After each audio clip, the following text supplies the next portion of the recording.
Hello and welcome to JAM cam and पढ़रे IIT JAM. आप सभी का एक बार फिर से स्वागत किया जाता है। हम डिस्कस कर रहे हैं CUET PG 2022 के केमिस्ट्री का सॉल्यूशन, जिसमें हम पार्ट 1 डिस्कस कर चुके हैं। हमने पहले 25 क्वेश्चन डिस्कस कर लिए थे। मोस्टली क्वेश्चन इनऑर्गेनिक केमिस्ट्री से ही थे, कुछ क्वेश्चन फिजिकल केमिस्ट्री से भी थे। तो यह है हमारा पार्ट नंबर 2। इसमें हम डिस्कस करेंगे 51 से लेके 75 तक के question. Mostly question physical chemistry के रहेंगे, एक दो क्वेश्चन ऑर्गेनिक केमिस्ट्री का भी रहेगा। जैम कैंप पे यूट्यूब चैनल है, पढ़ रहे आईआईटी जैम हमारी ऐप है। CUET PG 2022 पार्ट 2 यानी कि 51 से लेके 75 तक के क्वेश्चंस डिस्कस करेंगे। उसके बाद अगर आप कंप्लीट प्रिपरेशन करना चाहते हैं CUET PG की, IIT जैम की, PGT की या फिर MSc एंट्रेंस की, तो आप ऐप डाउनलोड कर सकते हैं पढ़ रहे आईआईटी जैम। यहाँ पे कंप्लीट कोर्स अवेलेबल है, बहुत ही अच्छे से टेस्ट सीरीज, असाइनमेंट एंड सब कुछ अवेलेबल है आपका इस ऐप के कोर्सेज के अंदर।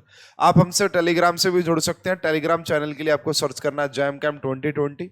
ये दोनों हमारे व्हाट्सएप नंबर हैं एंड आप इनके ऊपर कॉल भी कर सकते हैं, सारी जानकारी ले सकते हैं जो भी पढ़ रहे आईआईटी जैम ऐप के ऊपर कोर्सेज है। तो अगर आप CUET PG 2023 की प्रिपरेशन कर रहे हैं, 24 की प्रिपरेशन कर रहे हैं, तो एक बार आप इन कोर्सेज को जरूर ट्राई करके देखिएगा, आपको बहुत ज्यादा बेनिफिट मिलेगा। तो चलिए स्टार्ट करते हैं स्टूडेंट, बिल्कुल भी टाइम वेस्ट न करते हुए। तो क्वेश्चन नंबर 51 आ गया है। 50 तक हम पहली वीडियो में डिस्कस कर चुके हैं। तो this is related to chemical kinetics. Chemical kinetics का क्वेश्चन है, इनिशियल रेट मेथड का क्वेश्चन है। द रिएक्शन बिटवीन हाइड्रोक्साइड बहुत सारा बड़ा दे रखा है। इनिशियल रेट मेथड होता है जिससे कि हम रेट ऑर्डर का पता लगाते हैं, बेसिकली कि इस रिएक्शन का ऑर्डर क्या होगा, फर्स्ट ऑर्डर, सेकंड ऑर्डर। तो कुछ डाटा दिया गया है, इस डाटा से बिल्कुल इजीली हम पता कर पाएंगे। तो ओवरऑल ऑर्डर का मतलब ये है कि हमें एक तो ऑर्डर OH नेगेटिव के रिस्पेक्ट में बताना है एंड दूसरा ऑर्डर हमें H2PO2 नेगेटिव के रिस्पेक्ट में बताना है, और दोनों का सम करके आपका ओवरऑल ऑर्डर निकल जाएगा, वो आपको बताना है। तो सबसे पहले हम ये देखते हैं कि हमने एक बार क्या किया, यहाँ पे H2PT यानी कि इसकी कंसंट्रेशन यहाँ पे भी सेम है और यहाँ पे भी सेम है, तो इससे हम OH नेगेटिव का आइडिया लगा लेंगे। तो हमने देखा कि जब आपने OH नेगेटिव की कंसंट्रेशन को डबल किया, हमने क्या देखा, जब आपने OH नेगेटिव की कंसंट्रेशन को डबल किया तो आपका इनिशियल रेट जो है वो 4 टाइम्स हो गया। आपका जो रेट है वो लगभग 4 टाइम्स हो गया। तो इससे क्या पता लगता है, इससे ये पता लगता है कि OH नेगेटिव के रिस्पेक्ट में ऑर्डर 2 रहा होगा। जब पहले X कंसंट्रेशन थी तो उस दौरान रेट 2 था, फॉर एग्जांपल, है ना, ऐसी बात है। जब आपने 2x कर दिया तो रेट आपका 4x हो गया। इसका मतलब क्या कि 2 का स्क्वायर। इसका मीनिंग यह हुआ कि OH नेगेटिव के रिस्पेक्ट में जो ऑर्डर है वो 2 है। OH नेगेटिव के रिस्पेक्ट में जो ऑर्डर 2 है। उसके बाद हमें इसका तो पता लग गया OH नेगेटिव का, अब हमें इसका पता करना है। अब हमने इन दोनों को पकड़ लिया कि यहां पे OH नेगेटिव की कंसंट्रेशन क्या हो गई, सेम। जब आपने इसकी कंसंट्रेशन को डबल किया H2PO2 नेगेटिव, तो यहां पे रेट हुआ 2 टाइम्स, यानी कि जब आपने कंसंट्रेशन को डबल किया तो रेट 2 टाइम्स ही हुआ। इसका मतलब क्या रहा होगा कि इसके रिस्पेक्ट में जो ऑर्डर रहा होगा वो 1 ही रहा होगा। इसके रिस्पेक्ट में जो ऑर्डर रहा होगा वो 1 रहा होगा। तो OH नेगेटिव के रिस्पेक्ट में ऑर्डर है 2 एंड H2PO2 नेगेटिव के बीच के रिस्पेक्ट में ऑर्डर है 1। तो ओवरऑल ऑर्डर की अगर आप बात करेंगे, ओवरऑल ऑर्डर की अगर आप बात करेंगे तो वो बेसिकली आ जाएगा आपका 2 + 1 यानी कि 3। तो ये इनिशियल रेट मेथड का क्वेश्चन था, केमिकल काइनेटिक्स का क्वेश्चन है, इसलिए इस क्वेश्चन का करेक्ट आंसर आ जाएगा C 3। ओवरऑल ऑर्डर आएगा 3। हाँ, OH नेगेटिव के रिस्पेक्ट में पूछ लेता तो भी बता देते, वो 2 होगा एंड बाकी का भी हम बता सकते थे। इजी क्वेश्चन था केमिकल काइनेटिक्स का। यह क्वेश्चन फिर से केमिकल काइनेटिक्स का है। If temperature become infinite then identify the correct pattern for the plot of ln k versus 1/t using Arrhenius equation. This Arrhenius equation दिया है, तो हमें पता है कि हमारा ln k किसके इक्वल होता है, ln A एंड माइनस में EA/RT, ये होता है EA/RT। अब ये कह रहे हैं कि टेम्परेचर को इनफाइनाइट कर दो, ये जो दिख रहा है ना, टेम्परेचर को इनफाइनाइट कर दो। जैसे ही आपने टेम्परेचर को इनफाइनाइट किया, ये पूरी टर्म बन गई जीरो, ये पूरी टर्म बन गई जीरो। अगर ये पूरी टर्म जीरो बन गई तो इसका मीनिंग समझ रहे हो, यहां पे graph ln k versus 1/t। अब टेम्परेचर को कुछ करते जाओ, कोई फर्क पड़ना नहीं है, ये ग्राफ आपका आएगा। देखिए ऐसा कुछ होने वाला नहीं है, क्योंकि टेम्परेचर अब आपने जब इनफाइनाइट कर दिया तो 1/t जीरो हो चुका है बेसिकली यहां पे, ठीक है, पूरी टर्म जीरो। ये हाँ, इसका B is the correct answer, B बिल्कुल परफेक्ट इसका आंसर आएगा, ठीक है। C भी नहीं होगा एंड D भी नहीं होगा। बहुत ही सिंपल क्वेश्चन है, अगर आपको थोड़ा बहुत भी मैथमेटिक्स का आइडिया था तो आप इसको इजीली कर पाते। B is the correct answer, chemical kinetics का दूसरा क्वेश्चन था ये हमारा। उसके बाद ये क्वेश्चन आपका थर्मोडायनेमिक्स से है, आइए इसको भी समझते हैं किस तरीके से डिस्कस करेंगे। सबसे पहले आपसे यहां पे क्या बोला गया है, consider a system consisting 1 mole of mono atomic gas. यहां पे इस 1 मोल ऑफ मोनोटॉमिक गैस का भी थोड़ा सा रोल रहेगा, ध्यान से समझिएगा। contained a piston, what is the temperature change of a gas if heat is equal to 50 joule and work done is equal to -100 joule? R की वैल्यू भी दे रखी है। सबसे पहले हमें क्या करना है, हमें निकालना टेम्परेचर चेंज। आपको हीट दे दी एंड आपको W दे दिया, तो from first law of thermodynamics delta U is equal to Q plus W होता है। उस पॉइंट ऑफ व्यू से हीट कितनी है, ये रहा जी, एंड आपका माइनस ये रहा, तो यहां से -50 जूल हमारे पास इंटरनल एनर्जी आ गई। इंटरनल एनर्जी हमारे पास -50 जूल आ गई। अब हमें पता है कि इंटरनल एनर्जी का एक और फॉर्मूला होता है NF/2 RT, F/2 delta RT भी लिख सकते हो आप इसको, change in temperature, what is the temperature change, एक ही बात है। N का मतलब तो यहां पे दिया हुआ मोल, नंबर ऑफ मोल्स।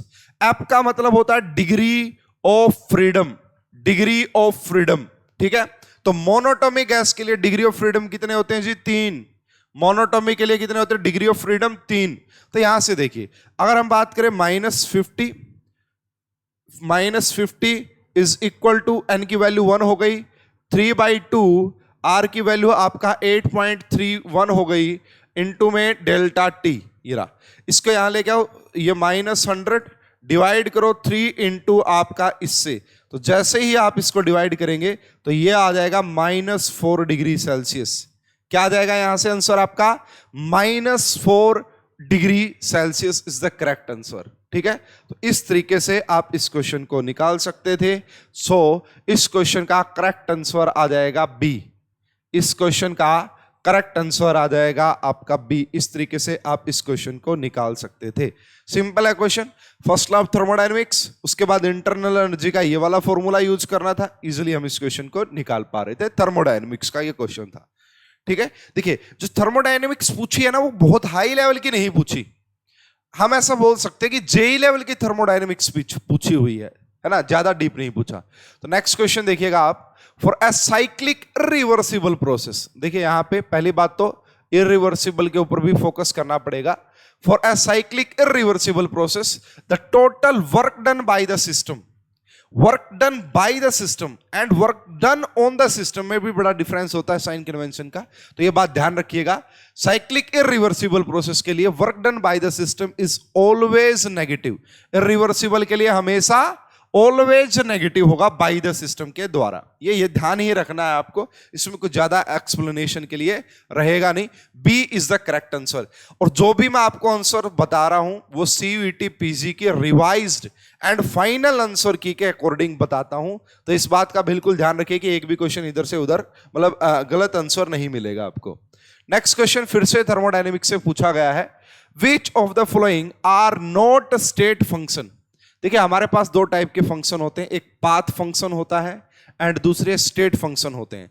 तो स्टेट फंक्शन कौन कौन से, उसके लिए तो एक मैं सिंपल बता भी देता हूं आपको। स्टेट फंक्शन में आपका PVT एंड हग्स, ठीक है, PVT एंड हग्स, ये बेसिकली आपका स्टेट फंक्शन होते हैं। पाथ फंक्शन में आपका ज्यादातर आपको देखने को मिलेगा heat and work done, heat and work done. तो नोट स्टेट फंक्शन का मतलब इनडायरेक्टली आपसे पाथ फंक्शन पूछ रहा है कि कौन कौन से पाथ फंक्शन होंगे। तो देखिए क्यू प्लस डब्ल्यू क्या होता है, इंटरनल एनर्जी, तो ये तो स्टेट फंक्शन होता है इसलिए हमारा आंसर नहीं होगा। बी पाथ फंक्शन होता है, सी भी पाथ फंक्शन होता है, एच माइनस टी एस ये बेसिकली क्या होता है, डेल्टा जी होता है भाई, ये भी क्या होता है, डेल्टा जी। तो डेल्टा जी भी क्या है आपका स्टेट फंक्शन है, यहां पे लिखा हुआ है देखो जी, गिब्स फ्री एनर्जी, ये भी स्टेट फंक्शन होता है। अब बात आ गई क्यू माइनस डब्ल्यू। देखो अगर यहां से देखा जाए तो फर्स्ट आंसर हो नहीं सकता, उसके बाद अभी देखेंगे ये वाला भी आंसर आपका हो नहीं सकता। अब आंसर आएगा बी और डी में से। अब बात है कि बी और ई ओनली या फिर बी सी और ई ओनली, तो ये तो कंफर्म है कि सी आएगा, इसलिए इसको भी हटा दीजिए। तो एक ही हमारा आंसर बचता है, दैट इज डी। तो आप इसको ऑप्शन एलिमिनेशन मेथड से भी कर सकते थे अगर आपको आइडिया नहीं है क्यू माइनस डब्ल्यू का। देखिए अगर आप बेसिकली थोड़ा सा इसको साइन कन्वेंशन का बड़ा अहम रोल रहने वाला है यहाँ पे, साइन कन्वेंशन का, तो इसको क्यू माइनस डब्ल्यू को भी हम एक पाथ फंक्शन लेके चलेंगे, ठीक है, इसको भी हम एक पाथ फंक्शन लेके चलेंगे और इसीलिए फाइनल आंसर की में आंसर भी डी दिया गया है। देखो ए और सी तो एलिमिनेट कर चुके हैं क्योंकि डी तो होगा नहीं, बी और ई यानी कि सी कंफर्म है, हमें बताया कि पाथ फंक्शन होता, तो एक ही एप्रोप्रिएट एंड बहुत बढ़िया आंसर बचता, दैट इज डी। तो B C E is the correct answer. तो ये बेसिकली आपका इस क्वेश्चन का आंसर था। तो थर्मोडायनेमिक्स के 3 क्वेश्चन हो गए हैं directly. Next question is from solution chapter, ठीक है। तो यहां पे आपसे बोला गया a solution is prepared by dissolving a solute A in B. तो यहां पे जो जब मिक्स करने के बाद change in enthalpy that is greater than zero, greater than zero होने का मतलब है this is endothermic process, endothermic है ना। डेल्टा एच अगर नेगेटिव होता तो एक्सोथर्मिक होता। तो ये कह रहा है कि ये किस वजह से हो सकता है कि हीट देनी पड़ेगी हमें। तो देखिए ये बेसिकली आप ऐसा समझिए, कुछ ऐसा कुछ रहा होगा कि यहां पे ए रहे होंगे, यहां पे आपका बी रहे होंगे और यहां पे आपका ए भी रहा होगा भाई, ठीक है ना। जब आपने इन दोनों को यहां पे मिलाया होगा तो ये भी बॉन्ड बने होंगे जाके। अब ये कह रहा है ए बी इंटरेक्शन इज सेम। अगर ए बी इंटरेक्शन सेम होती ए और बी के, तो फिर तो आपका डेल्टा एच मिक्सिंग जीरो होता, जो कि होता भी है ना, वो तो जीरो होता। तो ये यहां पे होने वाला नहीं है basically. Positive deviation negative deviation आपने जरूर सुना होगा इसके बारे में। ए बी इंटरेक्शन लेस, भाई हाँ ये बॉन्ड स्ट्रोंगर रहे होंगे, ए का बॉन्ड ज्यादा स्ट्रोंगर रहा होगा, बी के बॉन्ड ज्यादा स्ट्रोंग रहे होंगे ए बी से, इसीलिए हमें एनर्जी देनी पड़ी है, इसीलिए हमें एनर्जी देनी पड़ेगी। तो A B interaction less as compare to A and B in the pure liquid, बिल्कुल सही है, यही इस क्वेश्चन का करेक्ट आंसर आएगा, है ना। अगर ए बी इंटरेक्शन लेस है इसीलिए आपका delta H is greater than zero. तो इस प्रकार से आप इस चीज को समझ सकते हैं। So B is the correct answer, इस क्वेश्चन का सही आंसर बी आएगा, ठीक है। नेक्स्ट क्वेश्चन की बात करते हैं। देखिए ये भी आप ऑप्शन एलिमिनेशन मेथड से कर सकते हैं इस क्वेश्चन को। देखो ऑप्टिकल रोटेशन और ये सारी चीजें की इनका मैच करना। ऑप्टिकल रोटेशन से किसकी फीलिंग आती है, पोलैरिमीटर की आपको आनी चाहिए मेरे हिसाब से। Polarimeter, optical rotation stereo chemistry में पढ़ाते हैं, वहां पे बोला जाता है कि इंस्ट्रूमेंट यूज करते हैं पोलैरिमीटर।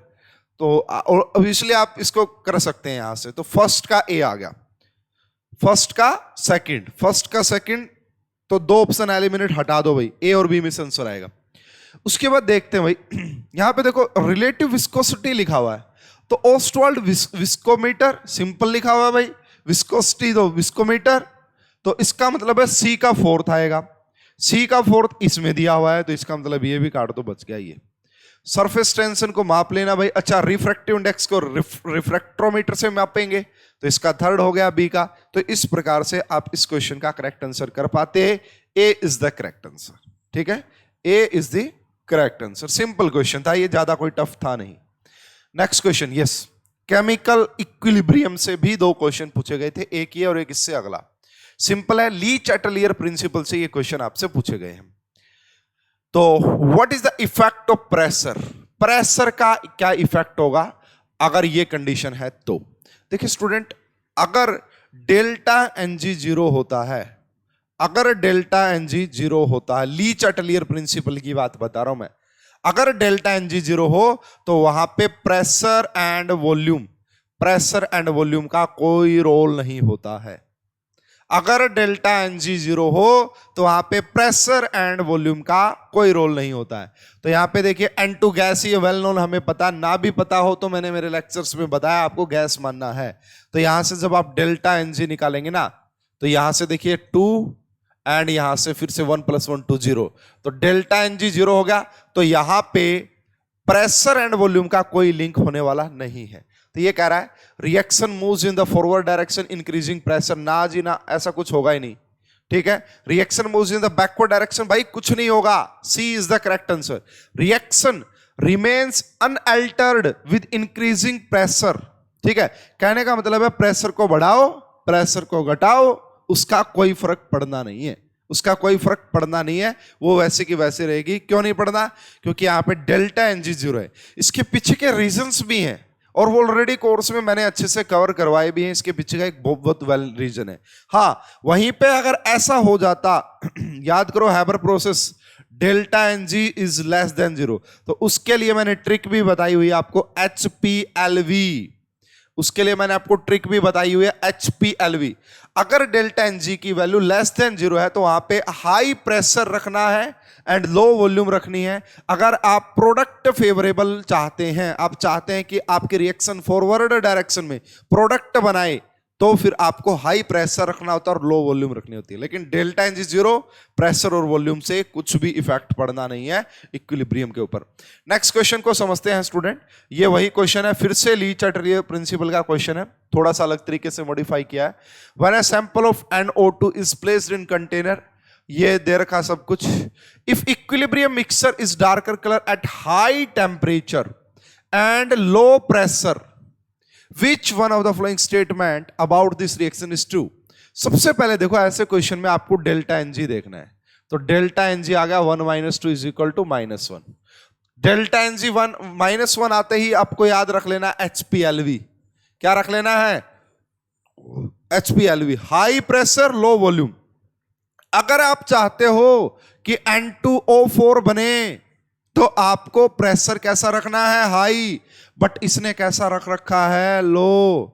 अगर प्रेशर लो रख दिया तो रिएक्शन बैकवर्ड में भागेगी, NO2 बनेगा, NO2। क्यों? क्योंकि प्रेशर हाई रखना था, अगर आपको N2O4 चाहिए था, बट इसने लो रख रखा है, इसका मतलब बैकवर्ड गई।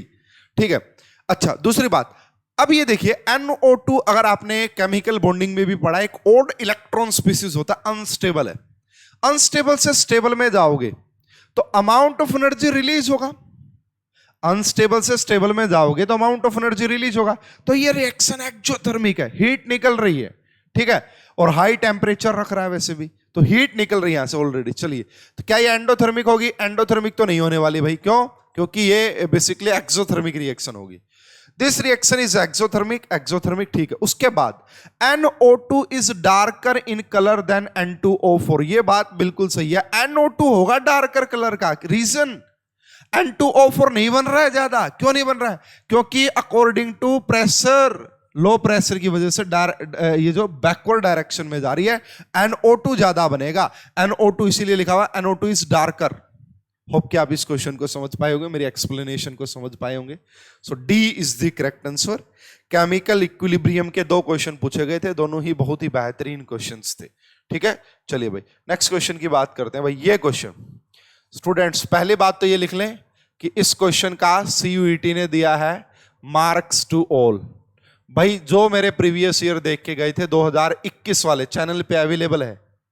हालांकि उन्होंने टाइपिंग मिस्टेक कर दी, मैंने करवाने में कोई मिस्टेक नहीं करी थी। Same question, direct question from CUET 2021। ये क्वेश्चन डायरेक्ट उठाया गया है CUET 2021 के पेपर से। हालांकि उन्होंने थोड़ी सी टाइपिंग मिस्टेक कर दी, क्वेश्चन वही है, ऑप्शंस वही है, सब कुछ वही है, इन्होंने टाइपिंग मिस्टेक्स की, इसलिए मार्क्स टू ऑल। इनमें से कोई भी ऑप्शन करेक्ट नहीं है। मैं बताता हूं करेक्ट क्या होगा। देखिए, हाइड्रोजन की सबसे ज्यादा होती है, उसके बाद पोटासियम, उसके बाद सोडियम, एक्सप्लेनेशन भी दे दूंगा अभी आपको, एंड सबसे कम होती है लिथियम पॉजिटिव की, इनफाइनाइट डायल्यूशन। ये था ये पिछली बार ठीक दिए थे ऑप्शन, CUCET 2021 के पेपर में जब ये आया तो सही ऑप्शन दिए थे, बट इन्होंने यहां पे गड़बड़ी, ऐसा कोई ऑप्शन नहीं दिख रहा। देखो दो ही ऑप्शन जहां पे H पॉजिटिव है, यहां पे सोडियम दे दिया और यहां पे लिथियम, इसलिए सारे ऑप्शन इनकरेक्ट है और इसीलिए इन्होंने इस क्वेश्चन के लिए मिला मार्क्स टू ऑल, सभी को मार्क्स मिल गए। अब करेक्ट एक्सप्लेनेशन क्या कहती है भाई, आयनिक कंडक्टेंस बताना है। देखिए स्टूडेंट, अब है ना, अगर मेरे से आप पूछो कि लिथियम गैसियस है और एक सोडियम गैसियस है, किसका साइज बड़ा होगा, तो मैं कहूंगा सोडियम का।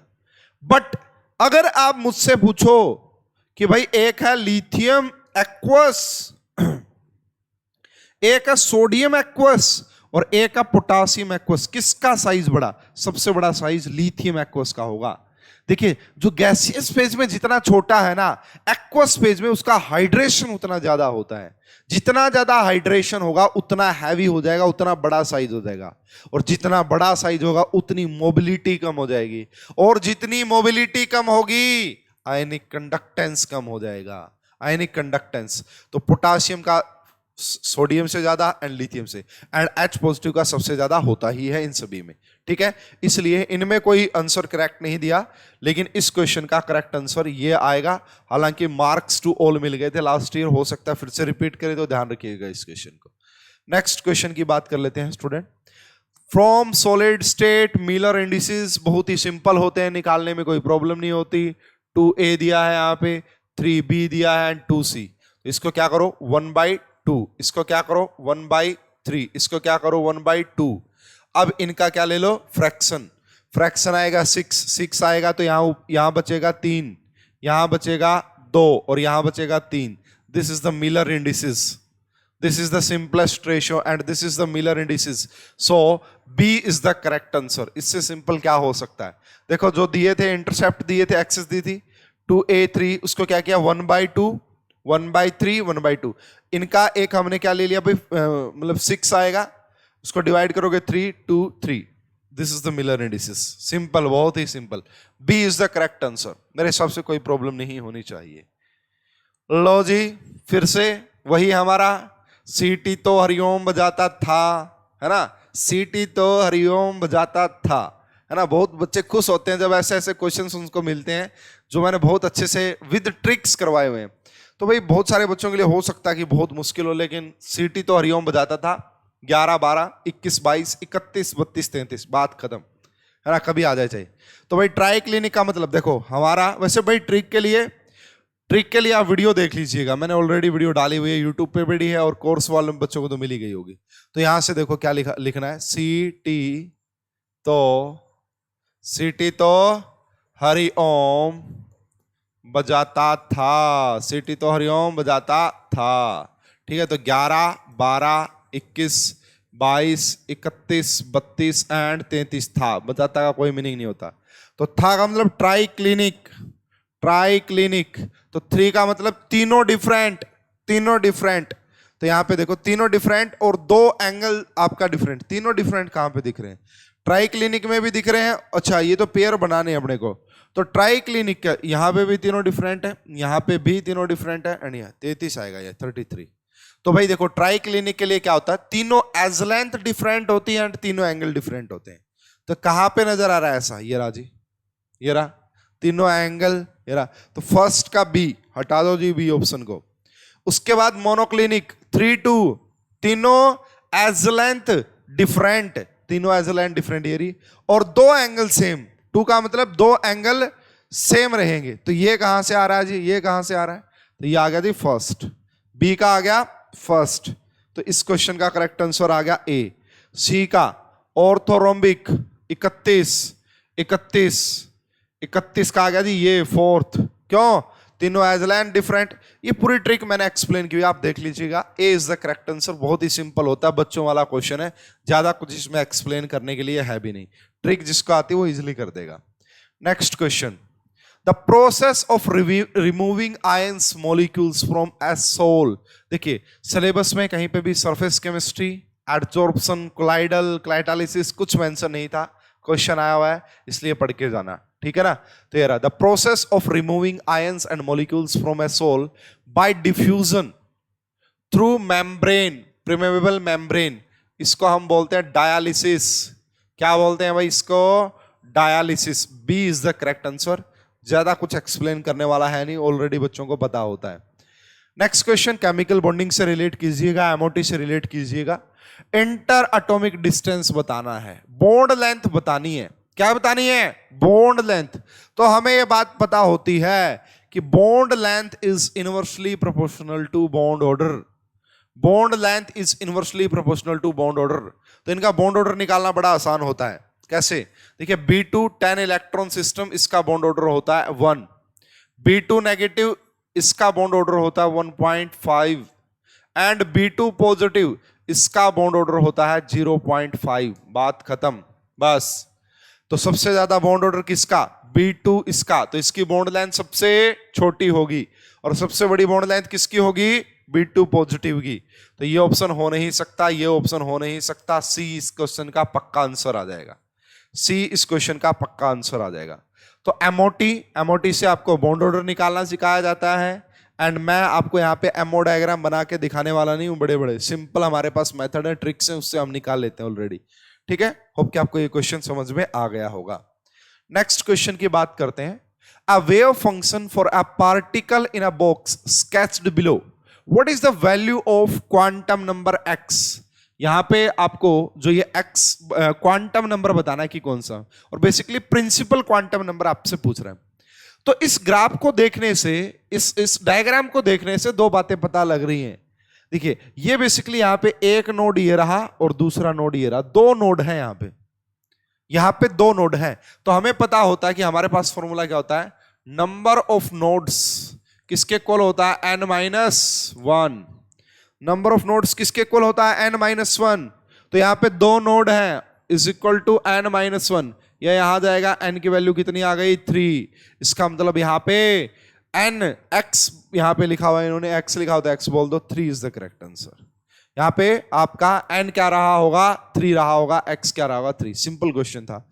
ठीक है, नेक्स्ट क्वेश्चन आइए भाई, थोड़ा सा असर्शन रीजन के क्वेश्चन आ गए।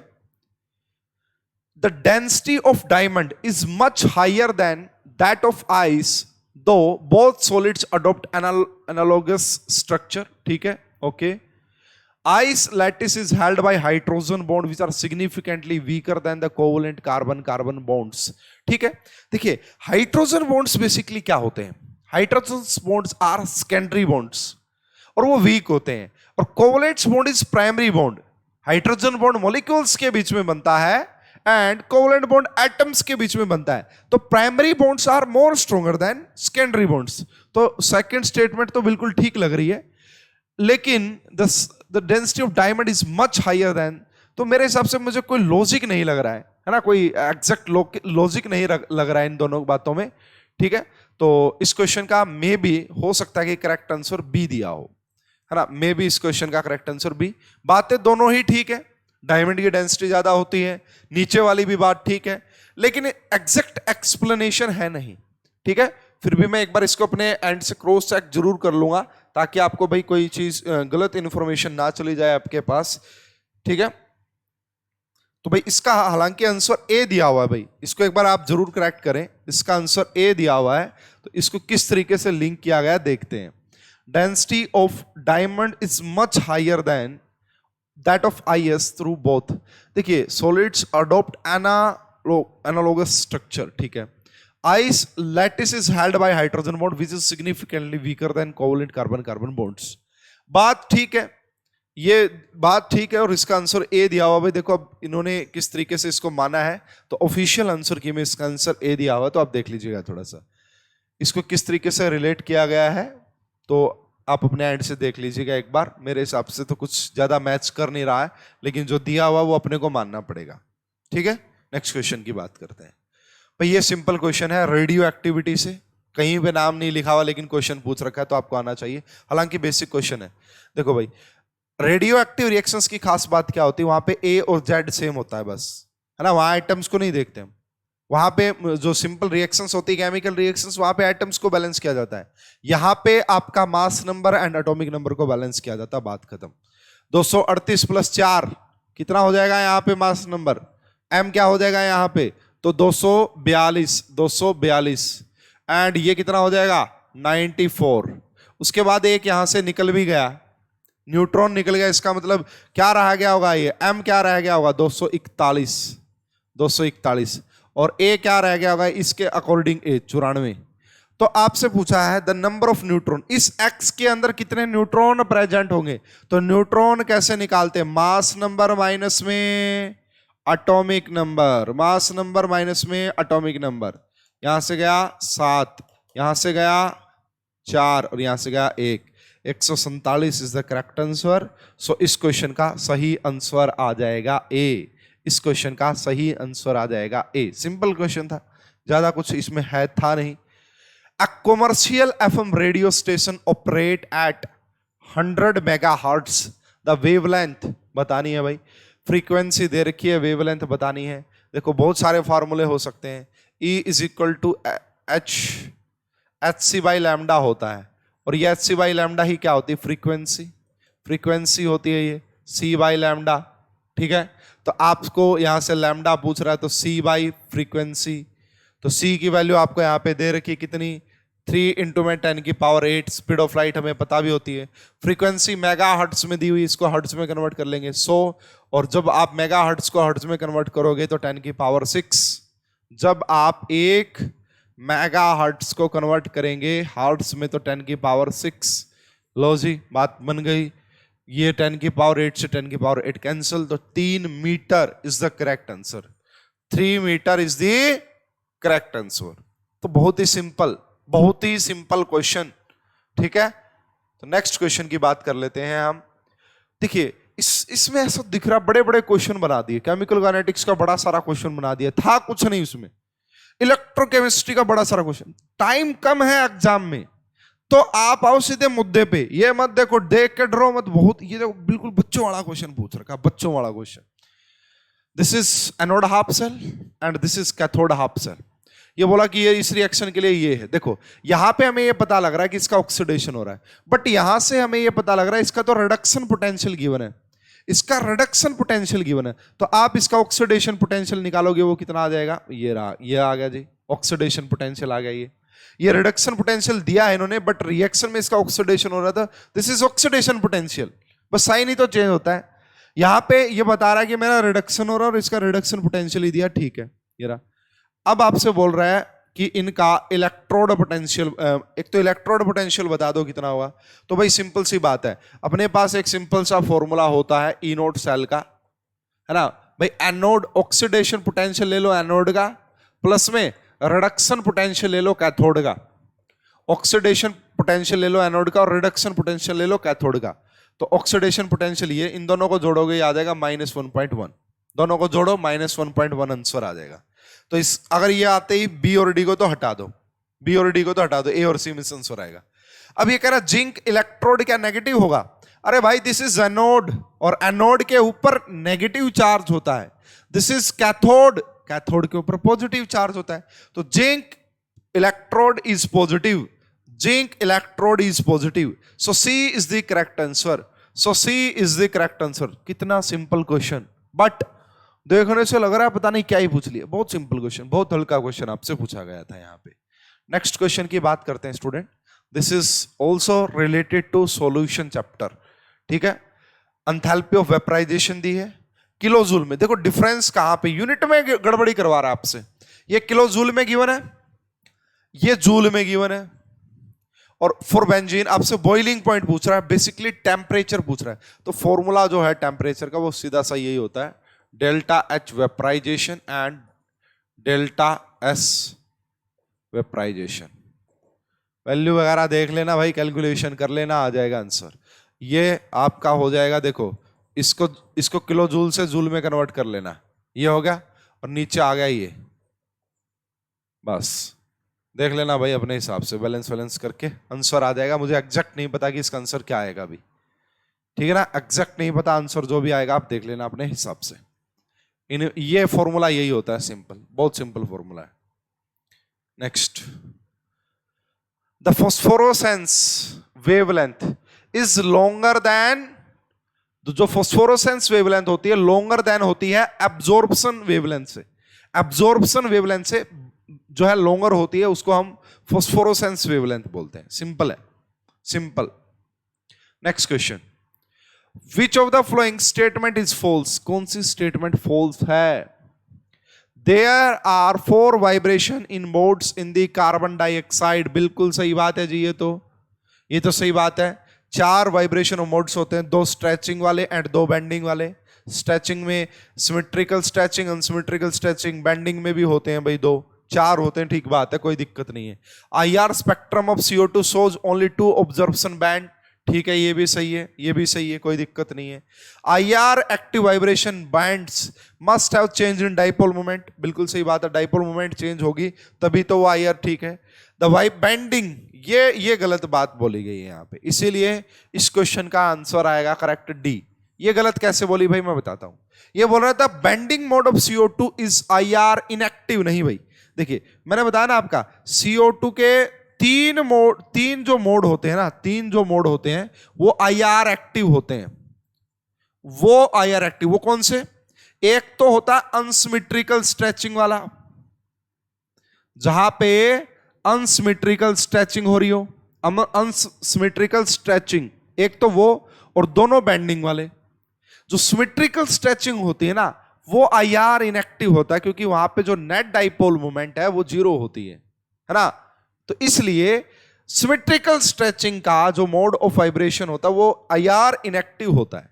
यहां पे बेंडिंग लिखा, इसलिए ये बात गलत लिखी हुई है, इसलिए इस क्वेश्चन का करेक्ट आंसर डी आ जाएगा। नेक्स्ट एंड लास्ट क्वेश्चन, ये कुछ क्वेश्चन जो है ना बेसिकली फिजिकल स्पेक्ट्रोस्कोपी से रिलेटेड है, ठीक है। तो नेक्स्ट क्वेश्चन में आपसे क्या कहा जा रहा है ये देख लेते हैं फिजिकल स्पेक्ट्रोस्कोपी का। Every molecule has a vibrational Raman spectrum, सही है। In vibrational Raman spectrum Stokes lines are more intense than anti Stokes lines, ये भी सही है।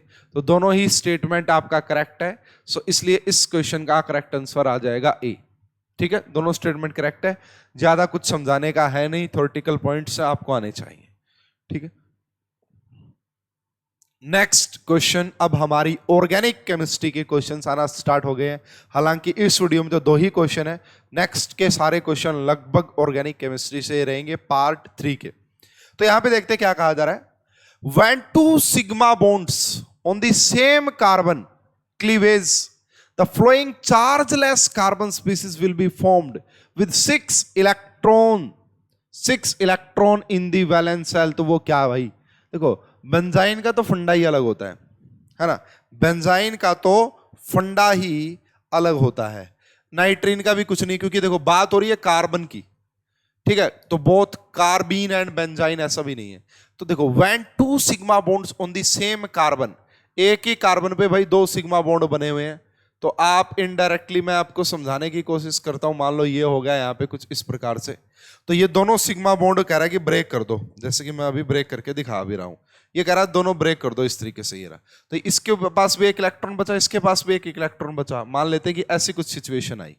ये क्या है भाई, क्या है ये, कोई भी बता देगा ये क्या है। This is carbene, this is 6 electron भी दिख रहे हैं इसके अंदर।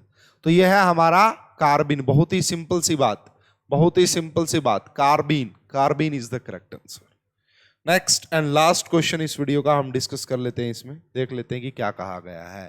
75 नंबर क्वेश्चन, 2 स्टेटमेंट गिवन है, यहाँ पे आपको बताना है सही कौन सी और गलत कौन सी है।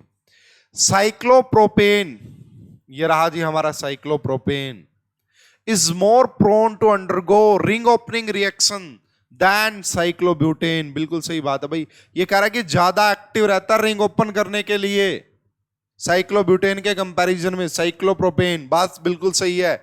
According to Baeyer strain theory, cyclobutane is highly strained than cyclopropane. भाई बेयर स्ट्रेन थ्योरी के अकॉर्डिंग तो ये वाला हाईली स्ट्रेन्ड है ना, इसीलिए तो वो रिंग ओपन करना चाहता है, यहां पे ज्यादा रिपल्सन है। तो ये बात गलत लिखी हुई है। According to Baeyer strain theory cyclobutane नहीं, cyclopropane is more highly strained than, है ना। तो इसलिए यहां पे बेसिकली क्या हो जाता है, आपका असर्शन ठीक है लेकिन आपका आर रीजन फॉल्स है, इसलिए आपका इस क्वेश्चन का करेक्ट आंसर बनेगा सी। इस क्वेश्चन का करेक्ट आंसर बनेगा सी। तो ये था जी हमारा CUET PG 2022 का पार्ट 2। अगर किसी क्वेश्चन में डाउट है तो आप कमेंट बॉक्स में बता सकते हैं, मुझे पर्सनली मैसेज भी कर सकते हैं। इस वीडियो में अभी के लिए इतना ही। आप सभी का बहुत बहुत धन्यवाद। Thank you.